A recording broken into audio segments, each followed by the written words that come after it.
on guys, Flyby Simulations here, and welcome to the first episode of this weekly mod spotlight series for Microsoft Flight Simulator 2020. So, as the name suggests, in this series we're going to be taking a detailed look at all the major freeware as well as payware add-ons released for Microsoft Flight Simulator throughout the week. These include everything from new or upcoming aircraft releases, scenery enhancements, utilities that make the simming experience more enjoyable, and much, much more. So if you're someone who likes to stay up to date on all the developments for Microsoft Flight Simulator 2020, then this is the series for you. So before I tell you to sit back, relax, and enjoy the rest of the episode, I would highly appreciate if you guys could subscribe to the channel, as that not only helps me judge what sort of content is popular on my channel, but it also motivates me to put out more high quality content for you folks. Additionally, since this is going to be a weekly series, I also recommend you press that little bell icon right next to the subscribe button so you don't miss out on any of the future videos. So with that all said, let's get into this week's Mod Spotlight. So, to start off with, some of the most exciting news on the aircraft front, we firstly have the release of the Airbus A330-300, which is a collaboration project between Msfs mods and Canadian mods. The aircraft has been ported over from FSX and is now available within Microsoft Flight Simulator 2020 for the enjoyment of all simmers for free. The exterior model of the aircraft has been tweaked to accommodate the modern flight dynamics offered by the newer simulator, and it sure is a sight for sore eyes if you're tired of flying the A320NX mod, which is currently by far the best airliner in the sim at the moment. That being said though, the interior of the aircraft is not modeled whatsoever, and I mean that. The virtual cockpit for the aircraft is supplied by the A320NX mod, which is derived from the default A320neo within the sim, which does indeed do the job for now as the developers work on building a custom flight deck for the aircraft, but is not in any way a realistic rendition of the A330-300 cockpit. So we're going to have to wait a while longer before the dev team come together and actually create a realistic A330 cockpit. Along with this, one major gripe I have with this aircraft is that it does not allow users to configure any wing views, which, if you know me, is a big no-no. So if you love those sweet aesthetic wing views, you're going to have to wait a while longer for them to be available within this aircraft. However, for its early stages, the aircraft has gotten a lot of positive perception from the community, and the Canadian mods developers over on their Discord server seem to have a clear roadmap of how they want to approach the development of this aircraft in both the short and long run. So that's pretty exciting to see. So, while we're on the subject of long-haul airliners, we also have some fantastic news regarding upcoming aircraft that have been released on the Msfs mods Discord server, one of the most prominent being the development of a custom, fully modeled 777-300 for Microsoft Flight Simulator 2020. The director of the project, it's Luke Alex, has stated that the project is already up and running, and me, for example, am completely inclined to believe him considering the progress we're seeing. So the pictures you're seeing in the background right now is the work being done on the external model for the aircraft, and it's clear that the team is hard at work. Aside from this, the team has indeed promised a fully modeled interior with a custom cockpit as well as a fully modeled interior cabin.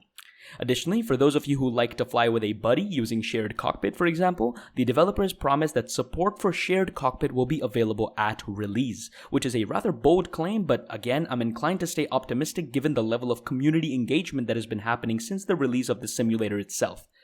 As of now, the aircraft is set to release for the public by March 2021, which, in the grand scheme of things, is not that far away to be perfectly honest. I mean, PMDG is developing a similar model, which is the 777-200 first, and that's going to take a couple years for the SDK and the simulator to be updated for that level of study level aircraft to be introduced within the sim. So in the intermediary, this 777 should do the job for us. Now, as for the price, I haven't found any solid piece of information on this, so don't quote me on it, but it's mostly going to be completely free, just like their other mods. I'll be sure to update you guys on any developments on this aircraft if they do indeed pop up in the coming weeks and months, so make sure to subscribe to the channel so you don't miss any future videos. Alright, so on a slightly less prominent note, the same team has also begun work on a BAE 146 aircraft. Now, I personally wasn't even aware that such an aircraft existed, so here are a few pics that show what it is. Now, what it seems to be is a quad-engine, tiny regional aircraft from what I can tell, so it should be fun to fly some domestic hops with it. So coming to its development within the sim, we don't have nearly as much information as we do about the 777. I mean, that gets sparked by community engagement, and I doubt the BAE 146 is as exciting as a 777, but this is what we know.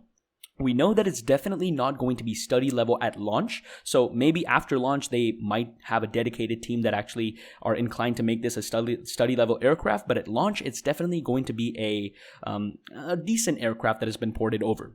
We also know that it is most likely going to be a port over from the FSX version of the BAE 146, just like some of the other aircraft like the A330 we just mentioned. But that is again seen to be still to be seen, as the developers are indeed looking for custom cockpit modelers and flight dynamic coders. So if you're one of those people, log into Discord and let them know so that you can create the BAE 146 for the sim.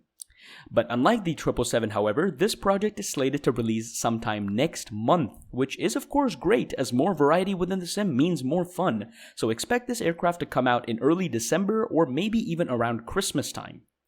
The project is currently undergoing beta testing by community members themselves, so if you want to stay in the loop about the developments of this BAE, again, be sure to check out the Msfs mods Discord server, which will be linked down in the description section of the video. Finally, the last aircraft, which I don't really think this qualifies as an aircraft to be honest guys, but it is seen as one on the aircraft FlightSim.2 add-ons page, so you'll see what I mean when I say what it is. We have the release of a flying donut.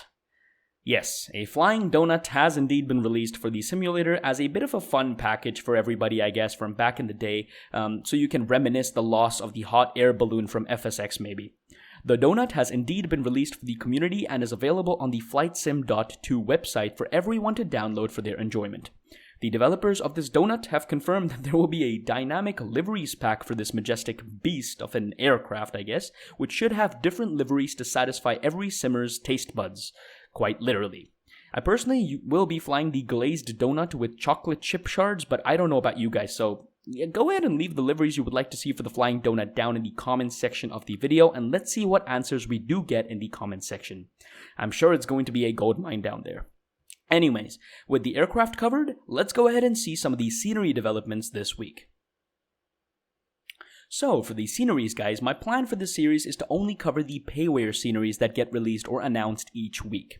This isn't really because I'm biased towards payware sceneries or anything, it's only because freeware sceneries, unlike payware sceneries, are available in bulk and vary a lot in terms of quality, so it's hard for me to pick a few scenery packs to promote specifically, so that would require a bunch of testing on my end, and I simply don't have time for that at the moment. However, there's always a however, as I've always said on the channel, this is a customer-oriented line of work, and what the customers, aka you guys want, the customers will get. So if you guys think certain freeware sceneries released throughout the week deserve a shout in these episodes, make sure to leave it down in the comment section below and I'll surely include them as a special mention in the following week's episode of Mod Spotlight. I'm sure that's a decent compromise. So, to start off with, scenery developer FlyDesign has gone ahead and released 4 unique airports for Microsoft Flight Simulator 2020. Now, it's an actual chore to be able to pronounce the names of these sceneries, so please don't bash me in the comment section, but the airports are as follows. We have John Paul II Krakow-Balice International Airport, we have Dansk Lech Walesa Airport, Port Lotniski Austin, Missouri, and Cannes Mandaluyong Airport. So the first 3 airports mentioned are located in Poland, whereas Cannes Mandaluyong is actually located in the south of France, all of them being very beautiful locations for both departures as well as approaches. The developer FlyDesign has made it very clear that realism has been their top priority, and hence all buildings and terminals within the airports are custom built. So they're not default Microsoft Flight Simulator buildings, and the airports have also extremely detailed textures for the taxiways as well as the runways. All of these airports are available for $10 USD, but owners of these airports from P3D or X-Plane 11 can also get a 30% discount on these products, bringing the price to just $7, which, in my opinion, makes them a steal. Finally, FlyDesign has also promised that all the airports will receive future updates free of charge, and have stated that runway extensions or new terminal buildings added to the airports in real life will indeed be represented in the sim in a timely manner in the future as well. Next up, popular scenery developer FlightSim Development Group, also commonly known as FSDG, have gone ahead and released their first products for the sim as well, this time representing the African country of Namibia. The two airports covered are Walvis Bay and Windhoek, the latter of the two being classified as a light airport. So the light series of airports for FSDG is their attempt to deliver great airport sceneries with limited content compared to their other add-ons, obviously, putting emphasis on underrepresented airports in the flight simulation world. So Windhoek Airport is said to be an accurate rendition of the Hosea Kutaku International Airport in Namibia with realistic shadows and light, a focus on performance, and is compatible with other add-ons in the area. So you can buy the scenery from their website for €12, which comes to around 14 USD. And their other scenery, Walvis Bay, is not a light scenery and includes all the same features as the Windhoek scenery, but with the addition of volumetric lights as well. That scenery can also be picked up from their website for a price of €16, which comes to around 19 US dollars. Alright, next up, we have the fan favorite developer ORBX, which has now been a prominent scenery and airport developer for Microsoft Flight Simulator. This week, they have gone ahead and announced Malmo Airport and also released Dundee Airport for the simulator. Starting with the former, Malmo Airport is a complete redesign of the same scenery developed by ORBX for Prepared 3D previously, and includes a whole host of never-before-seen features. Some of the factors that make this airport unique include the secondary runway as well as the Stirrup Aero Club, which is situated amongst the maintenance hangars. So, though we don't have an exact feature list available just yet, we still know that it will be an absolute blast for GA flyers. Moving on to their actual airport release, Scotland's so-called culture capital, Dundee Airport has also been released by ORBX, preserving all of the realism, immersion, and detail which is consistent across all their scenery projects. These include a highly detailed rendition of the Dundee Airport itself, obviously, but also custom orthographic scenery for the surrounding region, as well as precise modeling of the challenging 4,500 feet runway at the airport, which should be ideal for all you thrill-seeking simmers out there. You can purchase the airport directly from ORBX's website for 18 Australian dollars, which comes to about 13 US dollars. Okay, so speaking of Scotland, popular scenery developer UK2000, who are known for developing highly detailed airports for the United Kingdom, have released their rendition of Inverness Airport in Scotland. Some prominent features available for the airport include realistic taxiway and runway markings, fully detailed buildings, implementation of Microsoft Flight Simulator's night lighting system, as well as an option to add custom static airliner traffic to make the experience of flying in and out of Inverness as realistic as possible. As with all of their other sceneries, you can purchase this airport from their website for about £19, which comes to around 25 US dollars. Next up, we have VerticalSim Studios, who have released their fifth airport for Microsoft Flight Simulator 2020, which is Clearwater Air Park in the United States. The developer claims that the airport has been created from the ground up to act as an accurate rendition of the heart of Pinellas County in Florida. Some prominent features for the scenery include full PBR, or physically based rendering for all lights, as well as taxiways, as well as an updated layout for the airport as of 2020.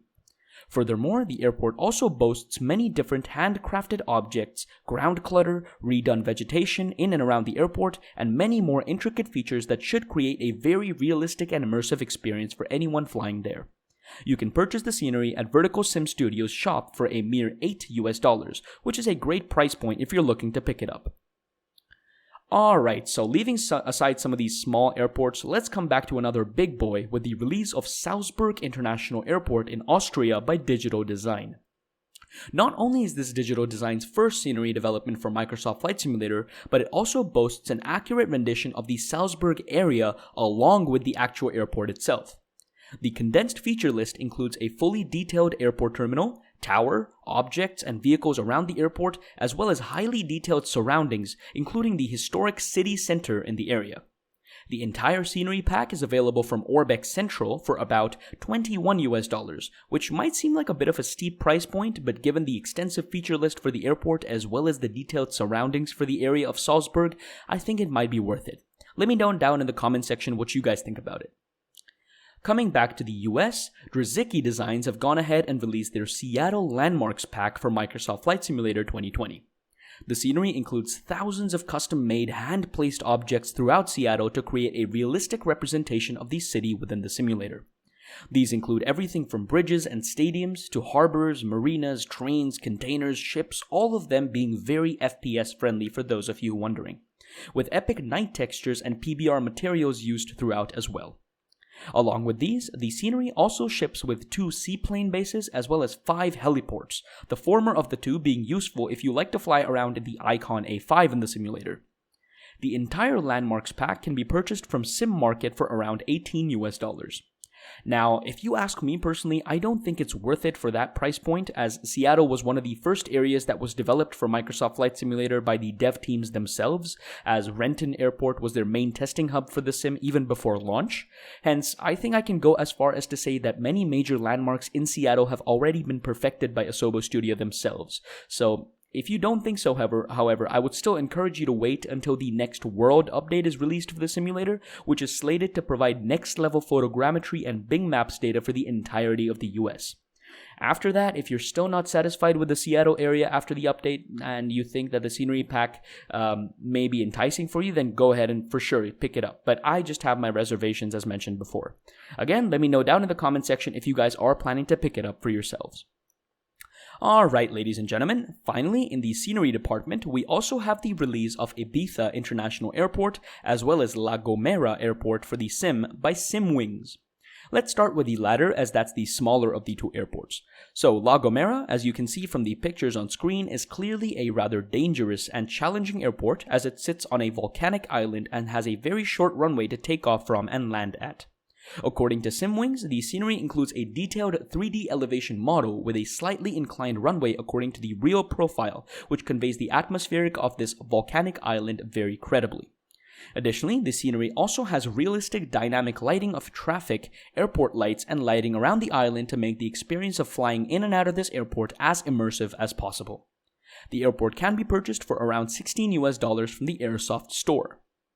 Next up, coming to the larger of the 2 airports released by the developer, we also have Ibiza International Airport. So located in the Balearic Islands of Ibiza, its proximity to Europe makes it a major European holiday destination, dubbing it the name the Party Island. SimWings' recreation of the airport includes detailed models of the airport terminals, buildings, and other airport facilities, in addition to custom aerial imagery covering the airport area. In addition, the runway and taxiways have been converted from official flight charts to ensure that their positioning and elevation match exactly with their real-world counterparts. As you can see, the actual feature list itself boasts an even larger palette of features shipped with this package, including realistic buildings, terminals, and other airport facilities, as well as custom animated jetway models and realistic nighttime dynamic lighting for the area.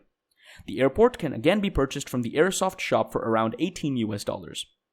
And that, ladies and gentlemen, brings us to the end of the scenery segment of this episode of Mod Spotlight. Next up, let's look at some quality of life improvements and utilities that have come out for the sim this week. Alright, so for the utilities, we only have the release of one major utility this week, which is Ground Services 2020. GS 2020 happens to be a freeware utility available on the FlightSim.2 website, and is basically meant to be a complete overhaul of the fueling, jetway connection, as well as pushback system within the sim. Now, if you're someone who likes flying airliners within the sim, you know how much of a pain it can actually be to deal with the native pushback and fueling system within the sim. To mention a few of the problems, there are some horrendous ATC callouts and abysmal delays between when your instruction is given to ATC and when the operations actually take place. So, this plugin aims to be a universal fix for all of those problems, using a web-based plugin service that is able to accomplish jetway connection, fueling operation, as well as pushback procedures with the click of a button. Now, I personally only care about the pushback feature being usable, and currently the plugin boasts real-time manual pushback control features, as well as automated pushback control with pre-specified parameters such as distances, turn directions, and angles of turn, all implemented within the sim at the moment. The developer of the plugin, Dr. Dingus DDS, has also provided a list of future updates that have been planned for the plugin, such as a dedicated doors page for each aircraft, as well as added support for more ground vehicles in the sim, such as catering trucks as well as baggage trucks. All these features will be coming to the sim in time, and I'll be sure to keep you guys in the loop as and when they are released. Alright, ladies and gentlemen, that brings us to the end of this week's Mod Spotlight. Now, I don't know about you guys, but I personally found that we covered most of the major developments for Microsoft Flight Simulator 2020 this week.